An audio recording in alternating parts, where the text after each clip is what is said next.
What's happening, everybody? Street here, PC Gamer, and Shenanigans Extraordinaire. Let's talk VR today, baby. Big Zay and I got a PlayStation VR headset, and I freaking love it, dude. I cannot explain to you what the immersion of real VR is like. Now, I have no experience with the Oculus Rift, and I have no experience with the HTC Vive, but having said that, putting on the PlayStation VR headset for the first time was,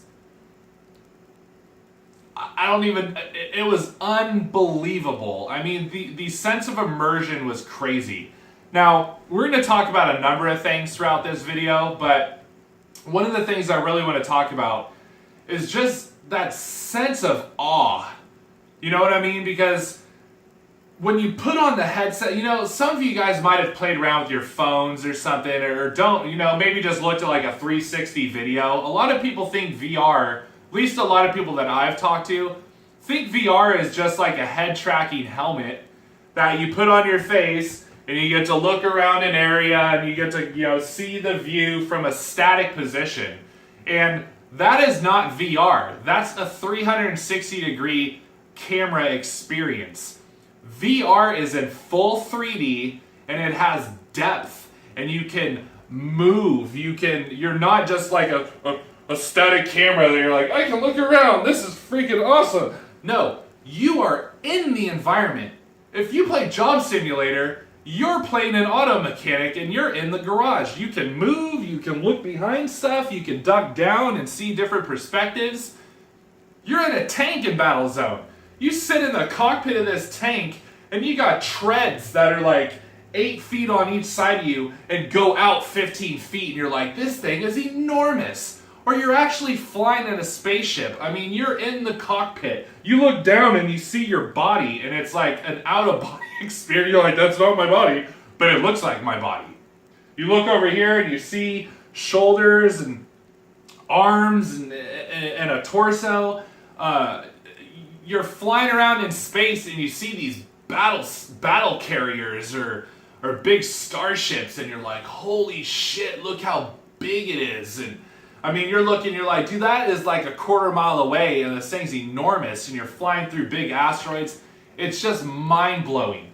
Now, the immersion can be so significant sometimes that I actually forget where I am in space. Especially Job Simulator. If I had one game right now that I had to say was my favorite game, it would be Job Simulator, because you get lost in that environment. You're in there. You're in the game. You're working. You're helping customers. You're moving around the room. You need to, you know, duck down or kneel down and get into like a low drawer, or you have to stand up on your tippy toes to reach something.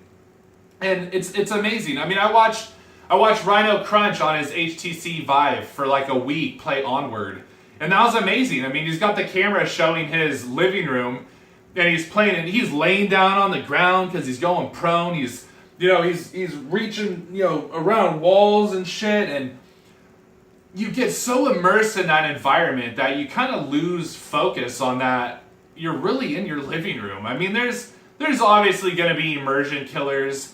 There's going to be things that draw you out of the experience, but for the most part, there's nothing that immerses you like that. I mean, I got an Eyefinity setup behind me. It doesn't even fucking compare to putting on VR goggles and having that three-dimensional depth and the ability to look and do whatever I want to do. And that was the jaw-dropping moment for me.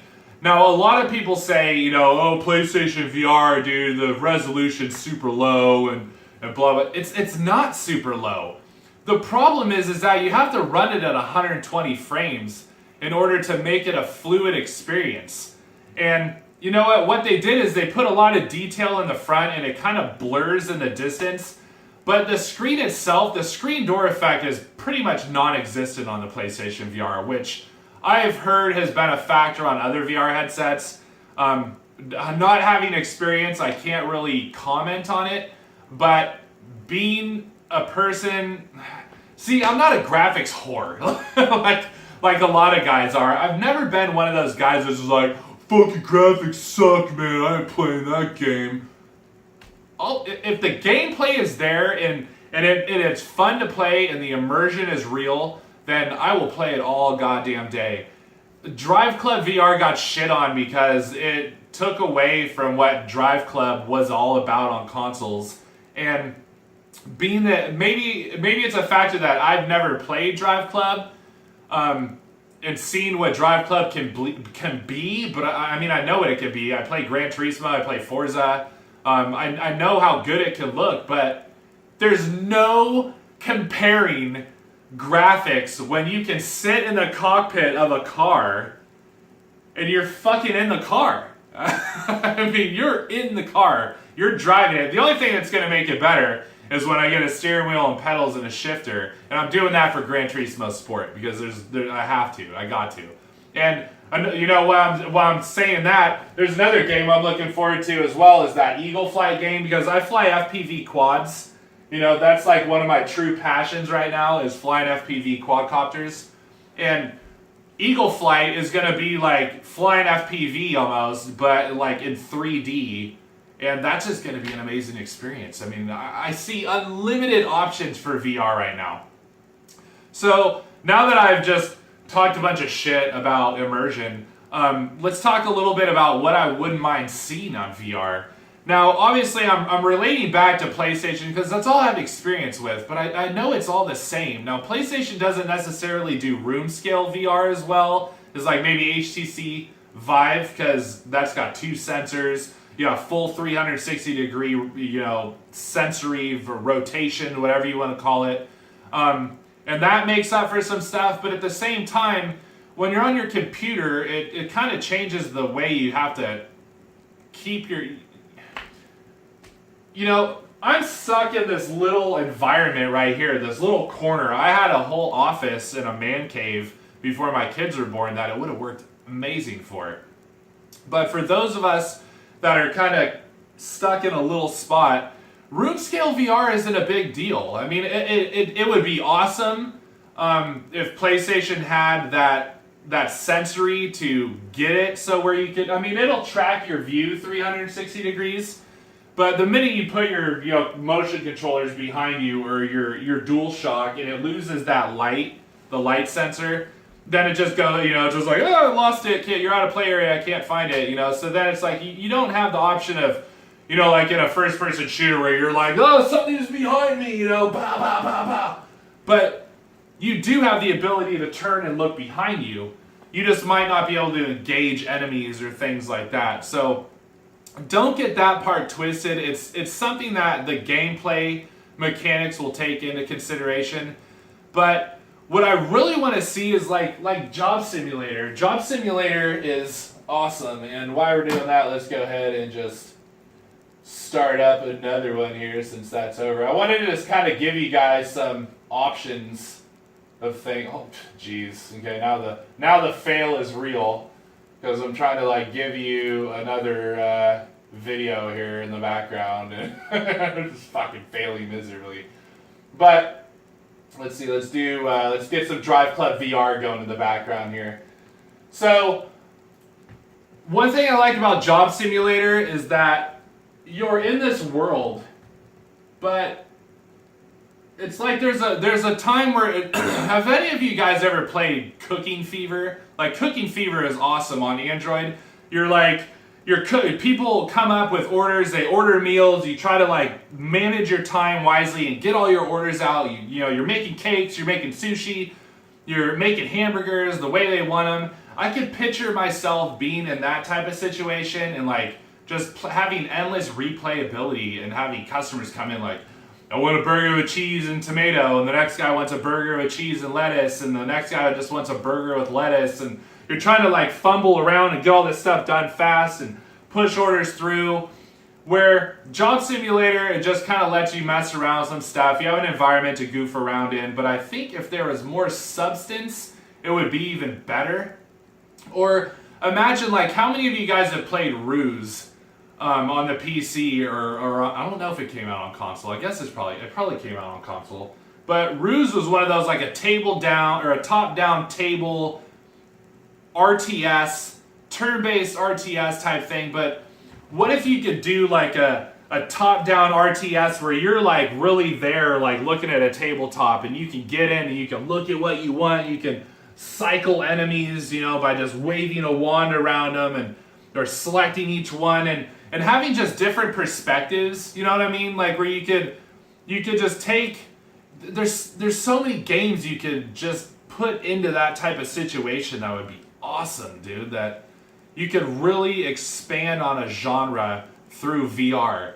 Now, the best thing about PlayStation, I've said the best thing about PlayStation VR so many times, but another good thing about it is that it sold a shitload of copies, and a lot more game companies just said, you know what, we're going to make a game for it, we'll see how it does.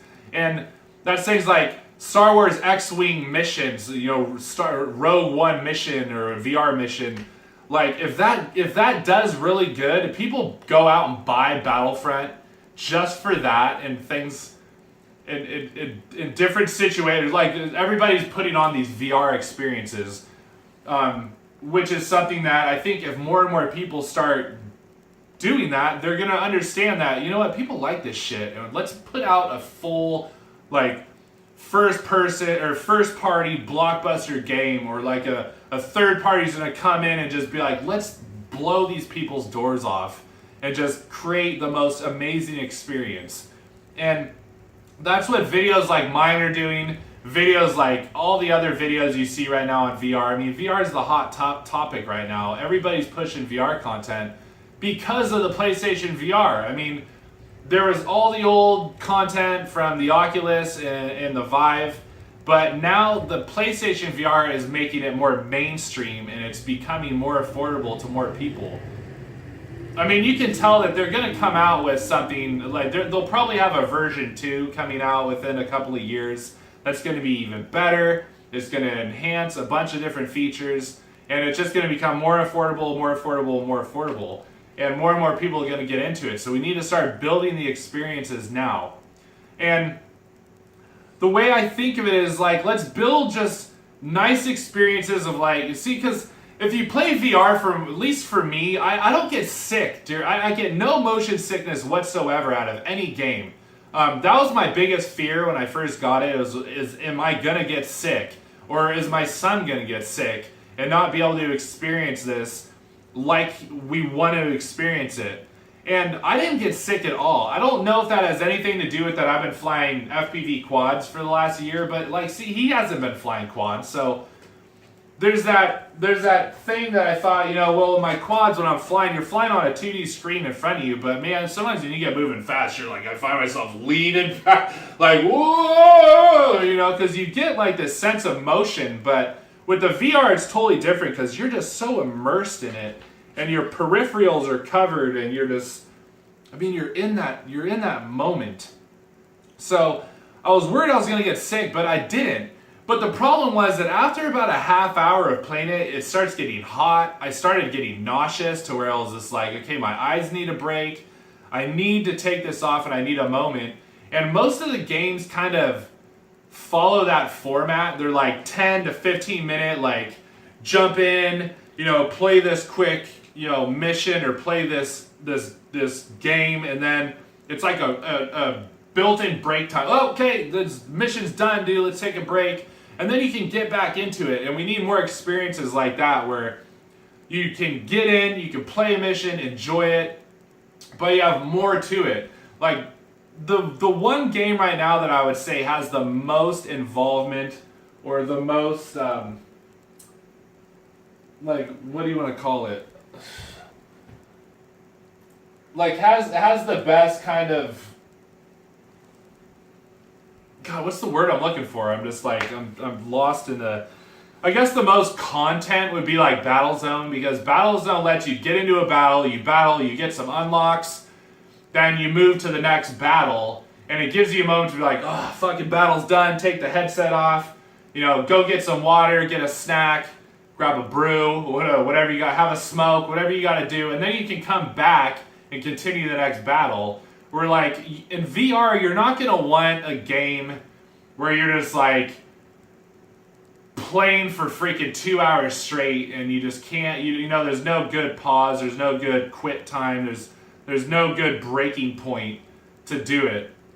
And I think that VR has understood that, and they're making games that are using that kind of a pattern. You know, it's just like, here it is, okay, break, here's another one, break, here's another one. And I like that. I think that can be utilized in every sort of genre that there is. I mean, you just have to learn kind of what your limits are and how to make the best experience.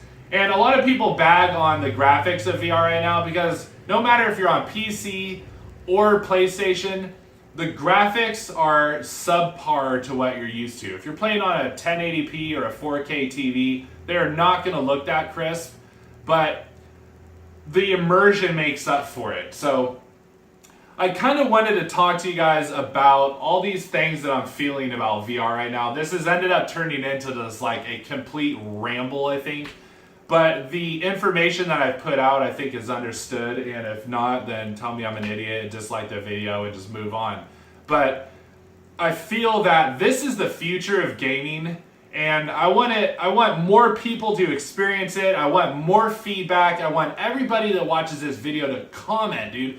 Tell me if you have VR. Tell me if you've played VR. Or tell me if you want VR. Tell me what your favorite games are. Tell me your emotions toward it. Tell me your wants and needs for VR. Tell me what you don't like about VR. I mean, this is a video you just watched, but let's continue the conversation in the comments and just tell me everything you want to know, or ask me anything you want to know, and or tell me what you already know. And let's actually like open a forum and let's talk about it, dude. Let's see how the progression can advance, because I see such a market for this. And just talking off the top of my head, I'm probably not getting out every point that I want to get out, but I feel like the conversation is going to be forever continuing, and I want to start that now. So thank you guys for watching. I know this probably had no rhyme or reason. It's just like, let's talk about VR, and that's what we did. And I got out a couple of points I wanted to, and I'm probably going to end this video and be like, fuck, I wanted to talk about that. But it's okay, because we can continue it in the conversation. And if you guys want to see more VR videos on my channel, let me know. I mean, I'm happy to do gameplay videos. I've been playing it every day, multiple times a day. I'm going to continue to get more games, and I'm going to keep experiencing VR for what it is, because I'm hooked, and I freaking love it. So, thank you everybody for watching. Don't forget to like and subscribe to this video if you haven't already, and post the comments. Let's open a conversation, and let's talk about it, dude. Let's talk about VR. Alright, thanks everybody for watching. See you next time.